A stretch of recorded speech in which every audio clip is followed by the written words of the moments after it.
Welcome back to another story on Infidelity Tales Lab. Before we begin, tell us, where in the world are you watching from? Now, let's dive into today's story. Chapter 1. The Foundation of Hatred. Tyler Brooks had always known he was different from the silver spoon crowd his wife Amanda came from. While she grew up in the sprawling Grayson estate with servants and trust funds, Tyler had clawed his way up from a trailer park in Ohio. His mother, a factory worker, had died when he was 16, leaving him to fend for himself. He put himself through college with construction jobs and military service, earning every dollar through sweat and determination. That grit had caught Amanda's attention 8 years ago at a charity gala where Tyler was working security. She was 24 then, fresh out of college and rebelling against her father's expectations. Tyler, 26 and hardened by life, represented everything her sheltered world lacked: danger, authenticity, raw masculinity.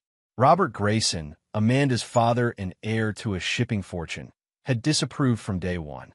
"You're marrying beneath yourself," Robert had told Amanda before their wedding. Tyler had overheard through the door of Robert's study. "That boy has nothing to offer except muscles and attitude." But Amanda had been defiant then, claiming she loved Tyler's strength and independence. They'd married despite Robert's threats to cut her off, though he'd eventually relented when their son Dylan was born. The old man was obsessed with legacy and bloodline. Having a grandson softened his stance toward Tyler, though barely. Tyler had spent 7 years building his construction business from nothing, taking on the most dangerous jobs, working 18-hour days. His company, Brooks Construction, now employed 40 men and had contracts worth millions. He'd proven himself in Robert's world, but it had never been enough. The old man still looked at him like dirt on his shoe. The marriage had been passionate at first. Amanda was drawn to Tyler's intensity, his refusal to bow to anyone. In bed, she craved his dominance, his ability to make her feel small and vulnerable in ways her privileged upbringing never had.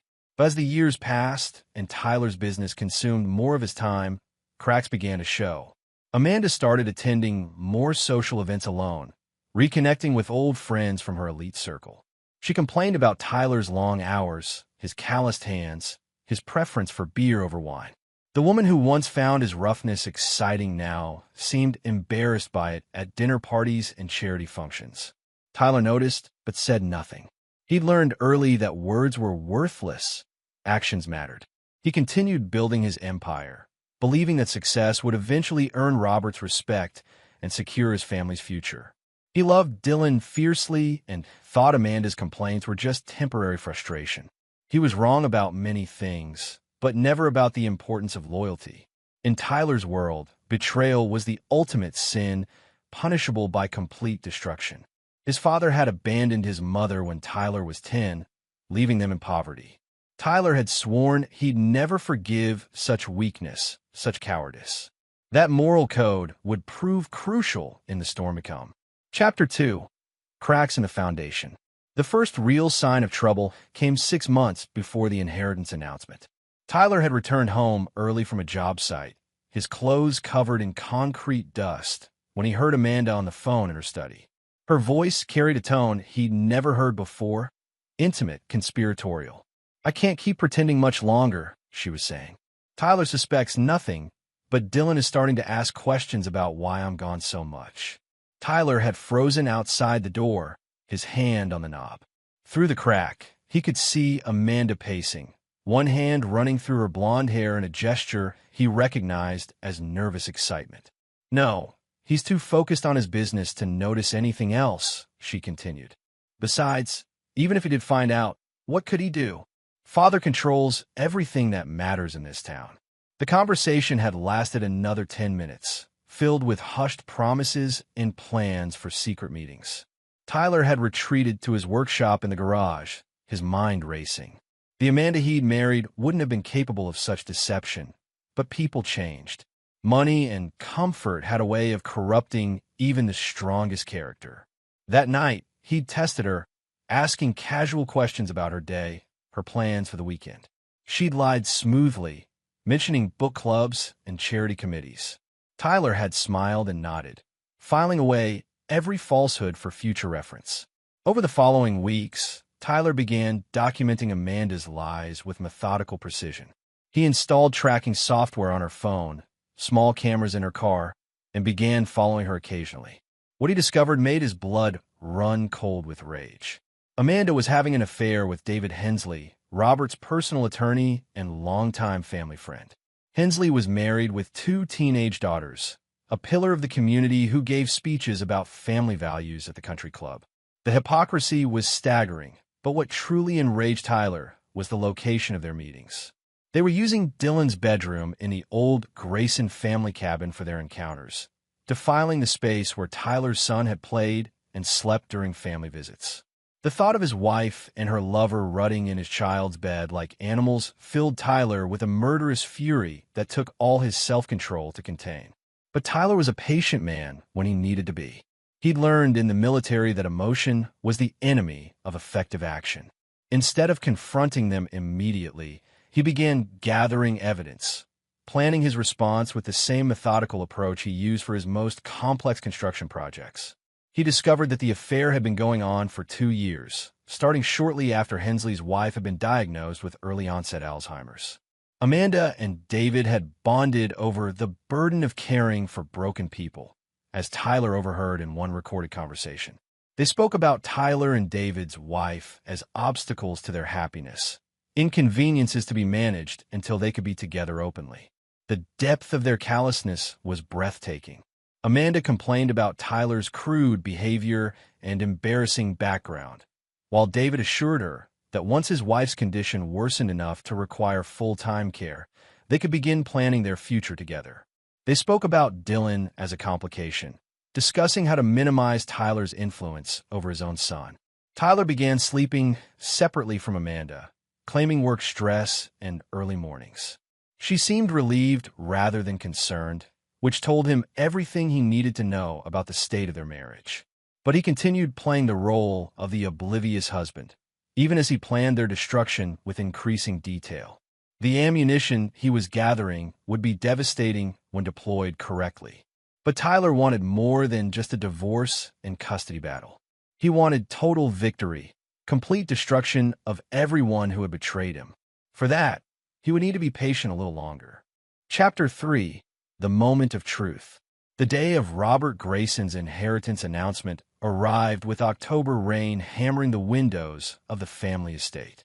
Tyler had been summoned along with Amanda and Dylan for what Robert had cryptically called important family business.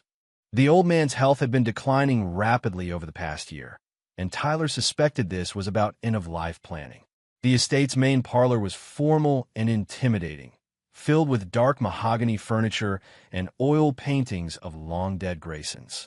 Robert sat behind his massive desk like a judge, with David Hensley standing beside him holding a leather portfolio. The sight of his wife's lover playing the role of trusted family advisor made Tyler's jaw clench, but he kept his expression neutral. Amanda sat with Dylan on the antique sofa, her hand resting possessively on their son's shoulder. She was dressed in a black dress that Tyler recognized as new and expensive, probably bought with money meant for Dylan's college fund. The thought of her using their son's future to impress her lover added another layer to Tyler's growing rage. "Tyler," Robert began, his voice carrying its usual note of barely concealed disdain, "I've asked you here because these decisions affect your son, though they don't directly concern you." Tyler nodded, saying nothing. He'd learned that Robert interpreted silence as weakness, which suited Tyler's current strategy perfectly. Robert gestured to David, who opened the portfolio with practiced efficiency. "I'm distributing my assets among family members," Robert continued. "Amanda will receive 40% of the business interests in the primary estate. My nephew Charles gets 30% and the vacation properties in Aspen and Nantucket. Dylan will receive 20% in trust, managed by David until he turns 25. Tyler felt something cold settle in his stomach. And the remaining 10%. Robert's smile was cruel. "That goes to David for his years of faithful service to this family. He's been more like a son to me than—" The old man's eyes fixed on Tyler with unmistakable contempt. "More than someone who married into the family for financial gain." The insult hung in the air like smoke. Tyler watched Amanda's face carefully, looking for any sign of surprise or objection. Instead, he saw only a slight nod, as if she'd expected this outcome. The realization hit him like a physical blow. She'd known about this beforehand. She'd probably helped plan it. Furthermore, Robert continued, his voice gaining strength as he delivered what he clearly considered a killing blow. Tyler will receive nothing. As I've always said, he's not really family. He's an outsider who happened to marry my daughter. Dylan, who had been quietly fidgeting beside his mother, suddenly stood up. The 9-year-old reached into his backpack and pulled out a manila folder that looked official and important.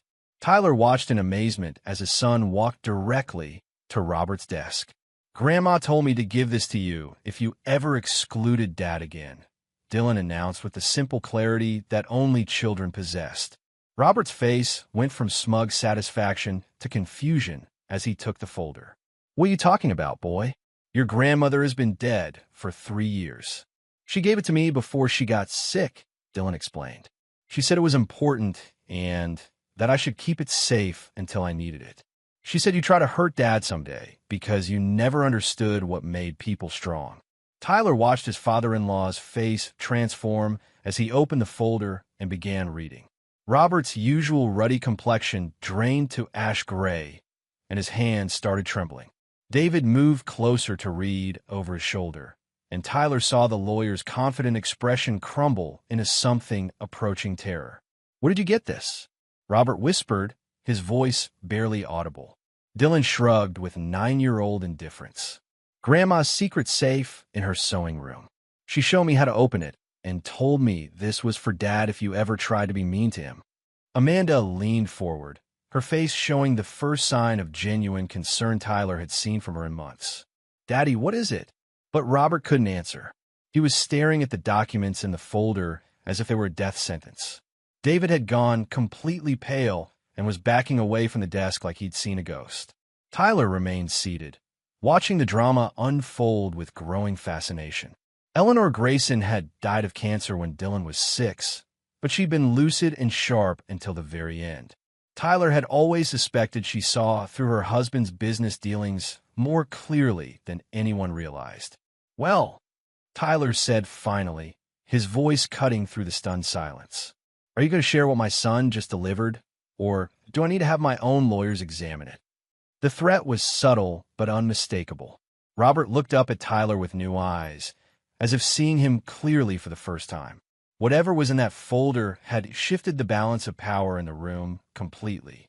Tyler smiled slowly, showing teeth.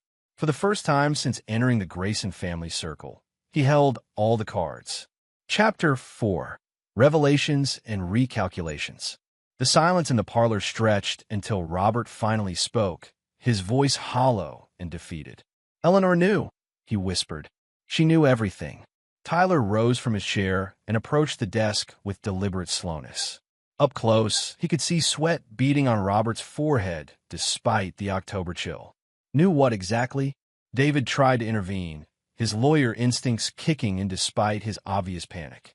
"Robert, don't say anything else. We need to review these documents privately and—" "Shut up, David," Tyler said without taking his eyes off his father-in-law. His voice carried a quiet menace that made both older men flinch. "I think we're past the point of legal maneuvering." Robert's hands shook as he spread the documents across his desk. Tyler could see bank statements, legal agreements, and what appeared to be correspondence dating back 15 years. His late mother-in-law had been thorough in her documentation. "The shipping business," Robert began, his voice barely above a whisper. "It was never just shipping. We've been moving other things, taking payments from people who needed discreet transport services. Eleanor found out about the money laundering operation 5 years ago." Amanda gasped from the sofa, but Tyler felt only cold satisfaction. Eleanor Grayson had struck him as too intelligent and observant to be completely ignorant of her husband's activities. The old woman had been playing a longer game than anyone realized. "But that's not the worst part," Robert continued, looking directly at Tyler with something approaching respect for the first time in 7 years. "Eleanor discovered that I'd been skimming from Dylan's trust fund to pay for the operation. Your son's inheritance. I've been using it as collateral for illegal loans. The admission hit Tyler like a physical blow, but he kept his expression neutral. His 9-year-old son had just unknowingly revealed that his grandfather was a criminal who'd been stealing his future. The poetic justice was almost overwhelming. David stepped forward desperately. "Robert, please. We can fix this. The money can be replaced, and the other activities can be—" "Can be what?" Tyler interrupted, his voice dropping to a dangerous whisper. "Covered up? Forgotten? You think I'm going to pretend I didn't hear that my son's college fund has been funding your criminal enterprise?" He turned to Amanda, who was staring at her father with a mixture of shock and growing understanding. "Did you know about any of this?" Amanda's silence was answer enough. Tyler studied her face and saw not ignorance, but the careful calculation of someone trying to figure out how much damage control was needed. She'd known something, even if not the full extent. "The trust fund can be restored," she said finally, her voice taking on the wheedling tone she used when trying to manipulate him. "Daddy made mistakes, but family forgives family. We can work through this together." Tyler laughed, a sound devoid of humor that made everyone in the room uncomfortable. "Family? You mean the family that just declared I wasn't really part of it?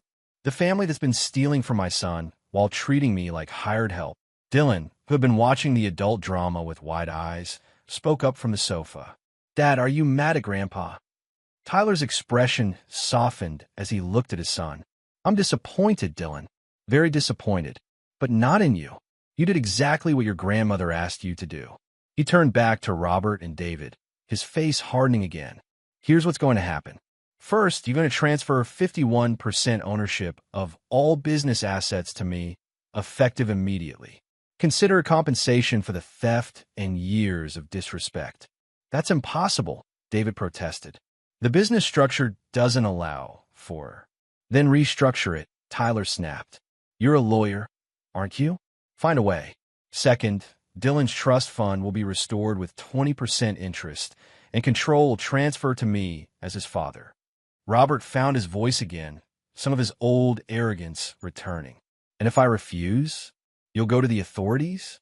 Your son would lose everything if this business is destroyed." Tyler's smile was predatory. "Who said anything about the authorities? I'm a construction worker, Robert. I know how to make problems disappear permanently. And unlike you, I don't leave evidence lying around for family members to find." The threat hung in the air like smoke. Tyler had learned violence in the military and refined it through years of dealing with difficult subcontractors and union disputes. Both Robert and David understood they were no longer dealing with a respectful son-in-law who had tolerated years of condescension. Amanda stood up abruptly, her face flushed with anger. "Tyler, you can't threaten my father. This is still his house, his business." "His criminal enterprise," Tyler corrected. "And threatening? I'm simply explaining the natural consequences of betraying someone like me. Your father understands, don't you, Robert?" Robert nodded slowly, finally recognizing the steel beneath Tyler's working-class exterior. Eleanor had seen it years ago and prepared accordingly.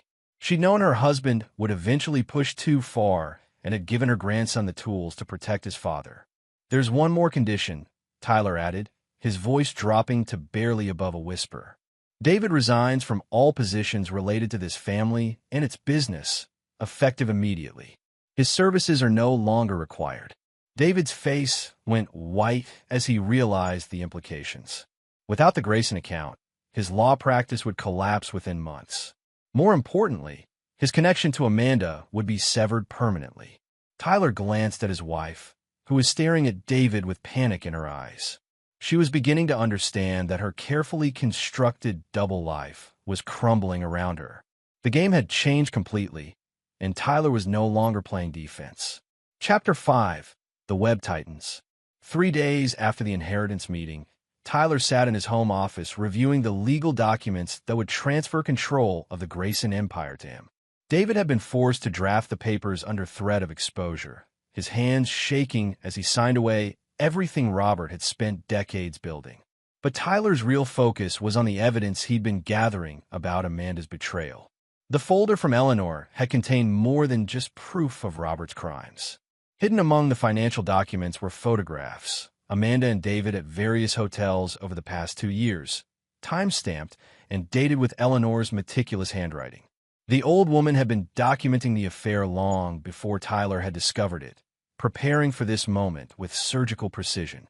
Tyler's phone buzzed with a text from one of his construction foremen. The message was simple: package delivered as requested. Tyler smiled grimly as he deleted the message. The first phase of his revenge was now in motion. Amanda entered the office without knocking, her face tight with stress. She'd been trying to reach David all morning, but Tyler had made sure the lawyer would be unavailable for the foreseeable future. David was currently dealing with a sudden inspection from the State Bar Association, triggered by an anonymous tip about ethical violations. The inspection would find exactly what Tyler had arranged for them to find. "We need to talk," Amanda said, closing the door behind her. She was wearing one of her designer outfits, but Tyler could see the strain around her eyes, the way her hands trembled slightly when she thought he wasn't looking. "About what?" Tyler asked without looking up from his papers. He wanted her to feel insignificant, unworthy of his full attention. "About what happened with my father. About the business transfer." She moved closer to his desk, her voice taking on the seductive tone she'd once used to manipulate him. "Tyler, I know we've had our problems, but we're still a team. We can use this opportunity to build something amazing together." Tyler finally looked up, his gray eyes cold and emotionless. "We? There is no we, Amanda. There's me, cleaning up the mess your family created, and there's you, pretending you didn't know about any of it." Amanda's mask slipped for just a moment, revealing the calculation beneath. "What do you mean by that?" Instead of answering, Tyler opened his laptop and turned the screen toward her. The video showed Amanda and David in what appeared to be Dylan's bedroom at the family cabin, their bodies intertwined on the small bed where Tyler's son had once slept peacefully. Amanda's face went white as she recognized the footage. "Where did you get this?" "I've been documenting your activities for months," Tyler said matter-of-factly. Eleanor wasn't the only one preparing for this moment. "The question is, what were you planning to do after you and David destroy my family?" The video continued playing, showing intimate moments between Amanda and her lover, their whispered conversations about getting rid of Tyler and taking Dylan away from his corrupting influence. Tyler watched his wife's face crumble as she realized how thoroughly she'd been exposed. "It's not what it looks like," she whispered, the lie automatic and pathetic. Tyler stood up slowly, his 6'2" frame towering over her. "It's exactly what it looks like. You've been planning to take my son away from me while stealing everything I've worked for. Did you really think I wouldn't notice? Did you think I was that weak?" Amanda backed toward the door, her designer heels clicking on the hardwood floor. "Tyler, please. We can work this out. I made mistakes, but I love you. I love our family. Love." Tyler's laugh was harsh and bitter. "You love your father's money and David's promises about your future together. You love the idea of being wealthy without having to work for it. But you've never loved me, and you sure as hell don't love Dylan enough to protect him from your selfishness." He moved around the desk, backing her against the door. "Here's what's going to happen, Amanda. You're going to pack your things and leave this house tonight. You'll take nothing except the clothes you can carry, and you'll never contact Dylan without my permission." "You can't take my son away from me," she protested, her voice rising with panic. "I'm his mother. I have rights." Tyler's smile was predatory. "Rights? You mean like the right to commit adultery in your child's bed? Like the right to plan his kidnapping with your lover? I have hours of video and audio recordings that show exactly what kind of mother you really are." He opened another file on his laptop, showing bank records of Amanda's secret credit cards and hidden accounts. "I also have evidence of the money you've been stealing from our joint accounts to fund your affair. David's hotel bills, your jewelry purchases, even the abortion you had 6 months ago when you thought the baby might not be mine." Amanda's knees nearly buckled. The abortion had been her deepest secret, the moment when she'd chosen her affair over any possibility of rebuilding her marriage. Tyler had known all along, had been planning this confrontation with methodical precision. "Get out," Tyler said quietly. "Get out before I do something we'll both regret." Amanda fumbled for the door handle, tears streaming down her face. "What about David?" What did you do to him? Tyler's expression didn't change. David is learning that there are consequences for betraying the wrong person. By tomorrow morning, he'll be disbarred, divorced, and financially ruined. His wife deserves better than a cheating husband, don't you think? As Amanda fled the room, Tyler returned to his desk and opened another file on his computer. Phase 1 was complete, Amanda was out of his house, and David was neutralized. But Phase 2 would be even more satisfying. He picked up his phone and dialed a number he'd memorized weeks ago. When the voice answered, Tyler's smile was cold and calculating. "It's time," he said simply. "Execute Phase 2. Chapter 6. Checkmate." The next morning brought news that spread through the elite social circles like wildfire.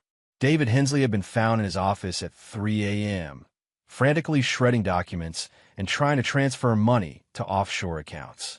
Unfortunately for him, federal agents had been waiting in his office since midnight, alerted by an anonymous tip about money laundering activities connected to the Grayson shipping business. Tyler watched the news coverage from his construction site office, Dylan sitting beside him eating breakfast before school. His son seemed remarkably unaffected by his mother's sudden departure, which told Tyler everything he needed to know about Amanda's level of involvement in Dylan's life. "Dad," Dylan said between bites of cereal, "is Mom coming back?" Tyler studied his son's face, looking for signs of distress or confusion. Instead, he saw the same clear-eyed intelligence that Eleanor Grayson had possessed. "Do you want her to come back?" Dylan considered the question seriously. "I don't know. She's been sad a lot lately, and she gets angry when you're not around. Maybe she needs to figure out how to be happy again." The wisdom in his 9-year-old son's words struck Tyler like a physical blow. Dylan had been watching his parents' marriage disintegrate and had somehow understood that his mother's unhappiness was destroying their family. Eleanor had chosen her ally well. Tyler's phone buzzed with a call from his lawyer. The federal investigation into the Grayson shipping business had moved with unusual speed, suggesting that someone had provided law enforcement with detailed evidence and documentation. Robert would be arrested within hours, his empire crumbling as investigators froze assets and seized records. But Tyler's revenge was far from complete. He'd spent weeks setting up the next phase, using his construction company's resources and connections to ensure maximum damage to everyone who had betrayed him. Amanda appeared at the construction site just after noon, her usually perfect appearance disheveled and desperate. She'd been staying in a cheap motel since leaving the house, her credit cards frozen by federal investigators looking into the money laundering operation. Tyler watched her approach through his office window, noting the way his workers stopped what they were doing to stare at the clearly out-of-place woman in designer clothes. "Tyler, please," she begged when he finally allowed her into his office. "David's been arrested, Daddy's going to prison, and the lawyers say I might be charged as an accessory. You have to help me. I'm Dylan's mother."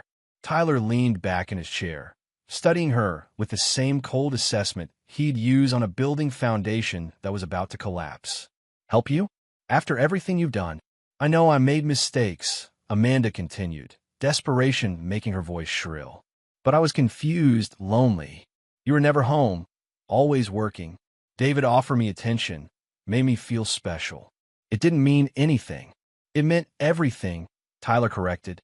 "It meant you were willing to destroy our family for a few moments of feeling special. It meant you were willing to let your father steal from our son while you played house with another man." He stood up and moved to the window, looking out at his construction crew. These were honest men who worked hard for their families, who understood loyalty and commitment. "You want to know the difference between you and them? They know what they have, and they protect it.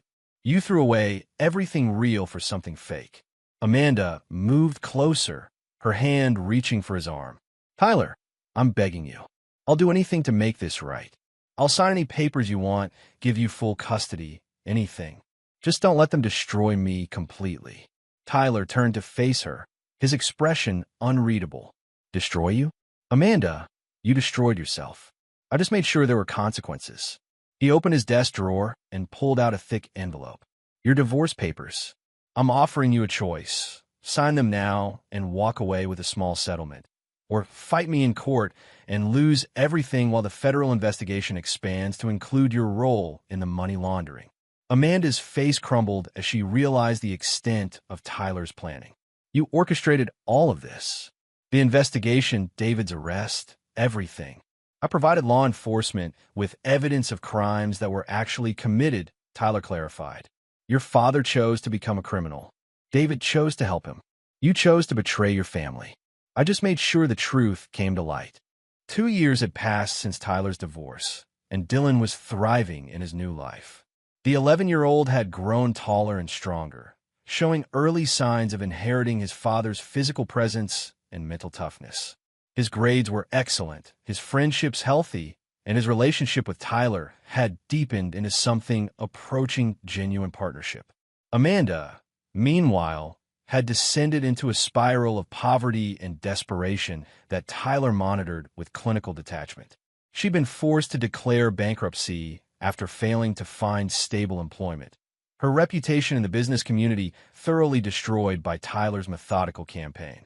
She was currently working night shifts at a factory outside the city, living in a studio apartment that Tyler's investigators described as barely habitable. Tyler felt no sympathy for her suffering. In his worldview, consequences were earned through choices, and Amanda was simply experiencing the natural result of her betrayal. But Tyler wasn't satisfied with her mere poverty. He wanted her complete destruction, the kind of total defeat that would serve as a permanent reminder of what happened to those who crossed him. The opportunity for final revenge came through an unexpected source, David Hensley's ex-wife, Patricia. The woman had contacted Tyler through his lawyer, requesting a private meeting to discuss matters of mutual interest. Tyler agreed, curious about what the disgraced attorney's former wife might want from him. Patricia Hensley was a refined woman in her late 40s, her graying hair styled elegantly despite the obvious financial strain of her divorce. She met Tyler at an upscale restaurant, her nervous energy suggesting she was about to propose something significant. Mr. Brooks, she began after they'd ordered, I want to thank you for what you did to my husband. I know that sounds strange, but discovering David's affair was actually a blessing. It freed me from a marriage that had been alive for years. Tyler studied her carefully, noting the intelligence in her eyes and the steel beneath her polite demeanor.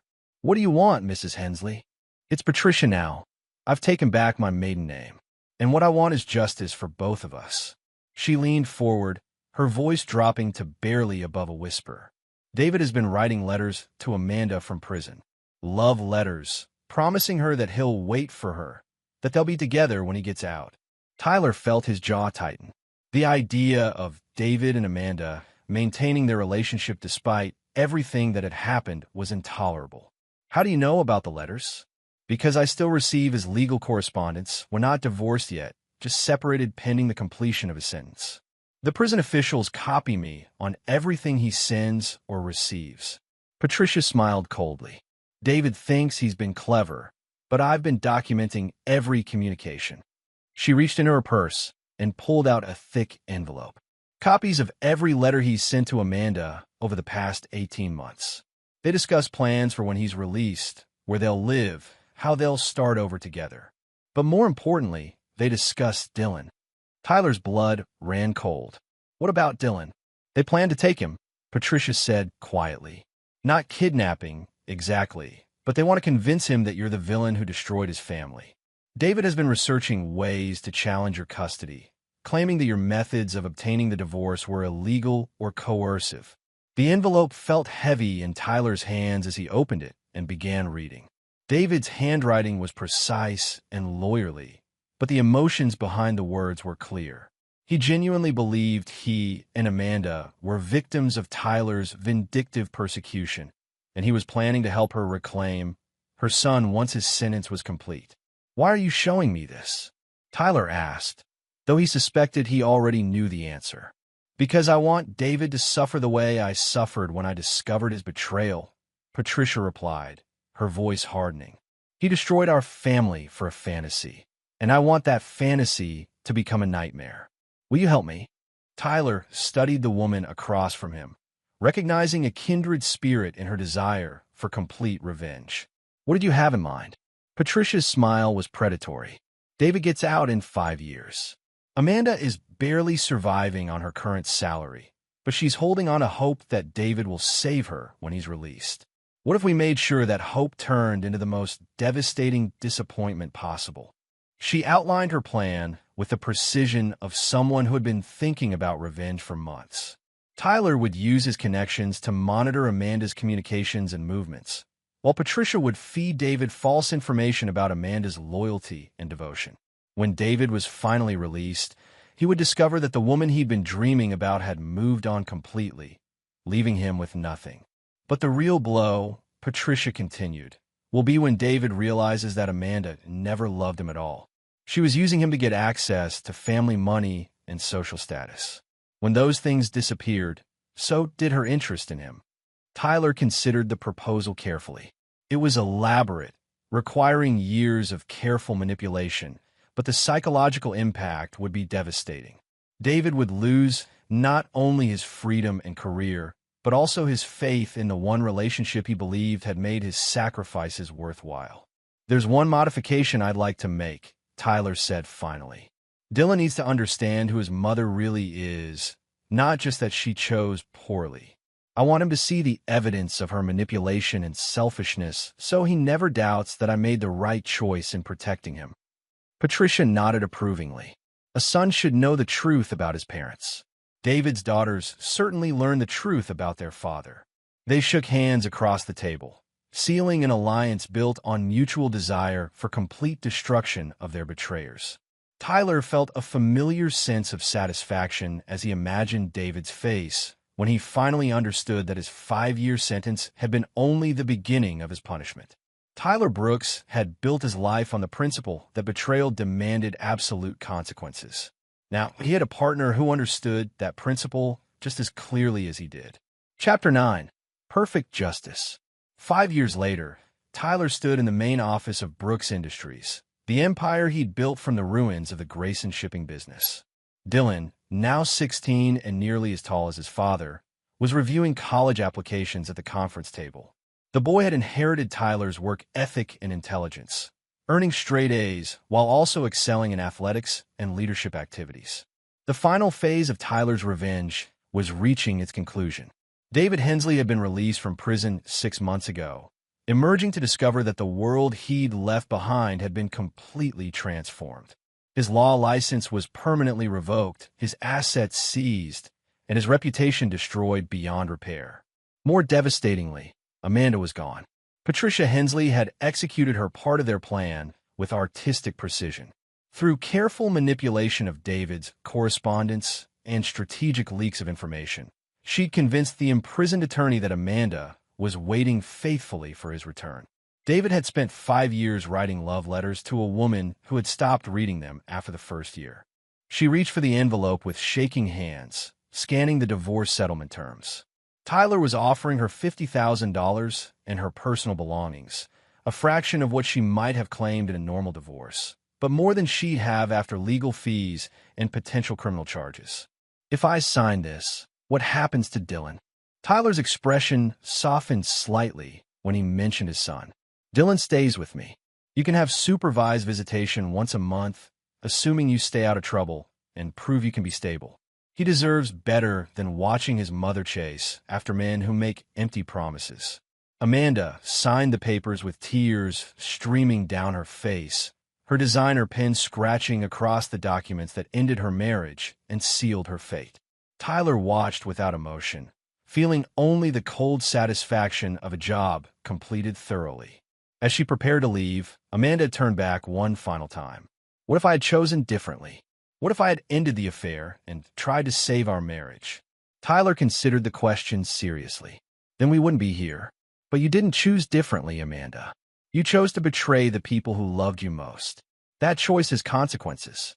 After she left, Tyler called Dylan's school to arrange early pickup. His son deserved to hear about the divorce from his father, not from playground gossip or news reports. As he drove to the school, Tyler felt something he hadn't experienced in months. Peace. The war was over, and he had won completely. Chapter 7. Rebuilding from Ashes. 6 months after the divorce was finalized, Tyler stood in the master bedroom of what had once been the Grayson estate, now legally his property through the business acquisition. The federal investigation had resulted in Robert receiving a 15-year sentence for money laundering and tax evasion. David had plea bargained for 7 years in exchange for his testimony, his law practice destroyed, and his wife successfully filing for divorce with evidence of his infidelity. Dylan was adjusting well to their new living situation, though Tyler had been careful to remove any reminders of the room's previous owners. The boy had started therapy to help process his parents' divorce, but he seemed remarkably resilient.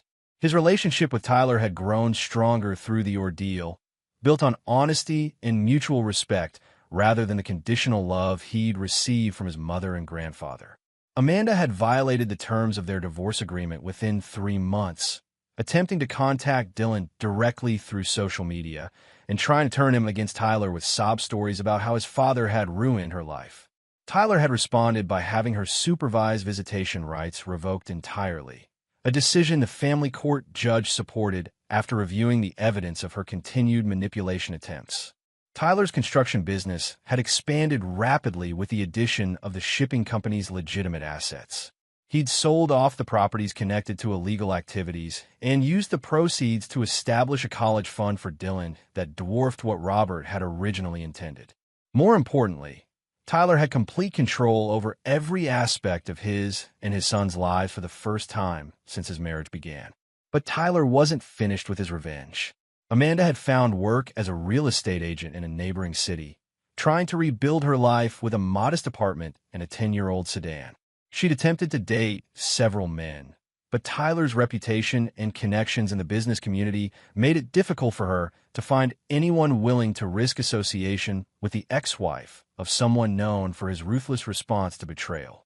Tyler had been patient, but tonight marked the completion of the final phase of his plan.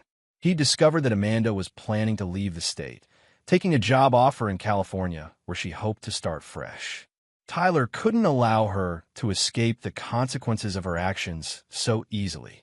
His phone buzzed with a text message, "Package delivered as requested." Tyler smiled as he read the words, knowing that Amanda was about to discover that geography wouldn't protect her from the reputation she'd earned. The package was a comprehensive dossier that Tyler's private investigator had delivered to Amanda's new employer, a detailed account of her role in her family's criminal enterprise, her affair that destroyed her marriage, and her subsequent attempts to manipulate her own child against his father. The California real estate firm would withdraw their job offer by morning, and Amanda's references would ensure that no reputable company would hire her in the future. Tyler had also arranged for Amanda's landlord to receive evidence of her mounting debts and unstable employment history. Her lease would be terminated within the week, forcing her back to staying in cheap motels while she searched for work that would never materialize. Dylan entered the master bedroom, carrying his homework and settling into the reading chair by the window. Tyler had made sure his son felt comfortable in every room of their new home, erasing the memories of his grandfather's dominance and his mother's betrayal. "Dad," Dylan said, looking up from his math problems. "Mrs. Peterson at school asked if I miss Mom. I told her I missed the mom I thought I had, but not the mom she really was. Was that okay to say?" Tyler set down the business documents he'd been reviewing and moved to sit on the edge of the chair.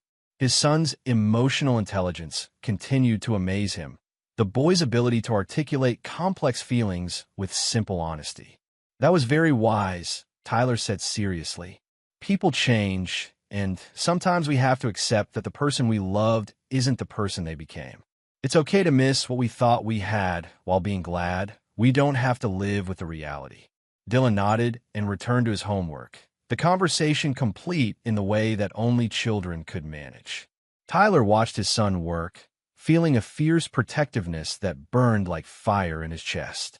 Anyone who threatened Dylan's happiness or security would face the same methodical destruction that Tyler had visited upon Amanda, David, and Robert. Tyler's phone rang with a call from his foreman. The latest construction project was ahead of schedule and under budget, a testament to the quality of work that Tyler demanded from his crews. Success was the best revenge against those who had dismissed him as unworthy, but it was also the foundation for the empire he was building for Dylan's future. As he discussed project details with his foreman, Tyler caught sight of himself in the bedroom mirror.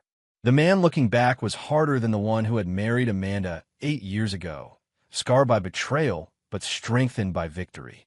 He'd learned that mercy was a luxury he couldn't afford when it came to protecting his family. The phone call ended, and Tyler returned to his documents. Tomorrow would bring new challenges and opportunities, but tonight he was content to sit with his son in the house that had once belonged to his enemies, planning the future he'd built from the ashes of their destruction.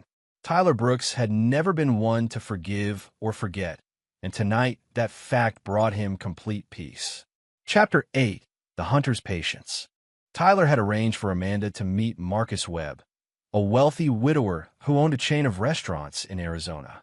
Marcus was lonely, generous, and completely unaware of Amanda's history. Tyler had made sure Amanda appeared to be a charming divorcee looking for a fresh start, and the relationship had developed exactly as Tyler had predicted. Amanda had married Marcus within 18 months and moved to Phoenix, where she was now living the comfortable lifestyle she'd always craved.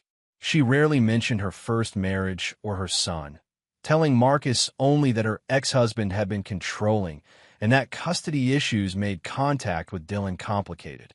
Dylan knew the truth about his mother's new life through private investigators Tyler employed to monitor the situation. The teenager had processed the information with the same clear-eyed pragmatism he'd shown as a child, understanding that his mother had chosen wealth and comfort over any relationship with her son. "She's not a bad person," Dylan had told Tyler after learning about Amanda's remarriage. "She's just weak. She needs someone to take care of her, and Marcus does that better than you ever could. It's probably better for everyone." Tyler was proud of his son's emotional maturity, though he suspected Dylan had inherited Eleanor Grayson's ability to see through people's pretenses. The boy understood that his mother was fundamentally selfish, choosing the path of least resistance regardless of who got hurt. David's release from prison had been carefully orchestrated to maximize his psychological destruction. Tyler had arranged for him to be picked up by a private investigator who delivered the news about Amanda's remarriage along with photographs of her new life. David's reaction had been captured on video, complete emotional collapse as he realized that his 5-year sacrifice had been for nothing. Patricia had been waiting at David's apartment when he arrived, serving him with final divorce papers and eviction notices. She'd spent the prison years rebuilding her life and moving their daughters across the country, ensuring that David would have no family connections to sustain him through his downfall. "He's currently living in a homeless shelter downtown," Patricia reported during her final meeting with Tyler. "He applied for work at several factories and grocery stores, but his criminal record makes him unemployable for anything except manual labor. His daughters have refused all contact, and his former law partners won't return his calls." Tyler felt the deep satisfaction of a plan executed to perfection. David had lost everything: his career, his family, his freedom, and finally his hope. The man who had helped destroy Tyler's marriage was now experiencing the same isolation and desperation that Tyler had once felt, but without the strength and resources to fight back. "Dad," Dylan said from the conference table, looking up from his college applications, "I got into Stanford early admission." Tyler smiled, feeling genuine pride in his son's accomplishments. Dylan had earned this success through his own effort and intelligence, building on the foundation Tyler had provided, but creating his own path forward. "That's excellent news. Are you sure that's where you want to go?" Dylan nodded confidently. "I want to study business and engineering, maybe take over the company someday. But I also want to understand how people like Grandpa and David justify their choices to themselves. Psychology might be useful for recognizing threats before they become problems." Tyler felt a chill of recognition as he heard his own strategic thinking reflected in his son's words. Dylan was becoming the kind of man who could protect himself and his family from betrayal, someone who understood that forgiveness was often just another word for weakness. "What about your mother?" Tyler asked carefully. "Do you want to reach out to her about college? Maybe let her know about Stanford?" Dylan considered the question seriously before shaking his head. "She made her choice when she picked Marcus over staying connected to me. I don't need her approval or her money. Besides, She might try to use my success to make herself look good to her new family. Tyler nodded approvingly. His son had learned the most important lesson of all, that trust, once broken, could never be fully repaired. Dylan would be generous and loyal to those who earned it, but ruthless toward anyone who betrayed him. As the sun set over the city Tyler now dominated, he reflected on the journey that had brought him to this moment. Robert Grayson was serving the final years of his sentence, broken by the loss of everything he'd built. David Hensley was homeless and hopeless, destroyed by his own choices and Tyler's patient revenge. Amanda had gotten what she'd always wanted, a wealthy husband and comfortable life, but at the cost of losing her son forever. Tyler had won completely, but more importantly, he'd built something lasting. Brooks Industries would provide Dylan with the resources and power to protect himself against future threats. The lessons Tyler had learned through betrayal and revenge would ensure that his son never suffered the same vulnerabilities. Tyler Brooks had never learned to forgive, and he never would. In his experience, forgiveness was what weak people called their inability to demand justice.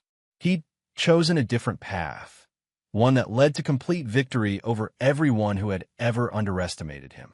As Dylan gathered his college applications and headed upstairs to his room, Tyler remained in the office, planning the next phase of his empire's expansion.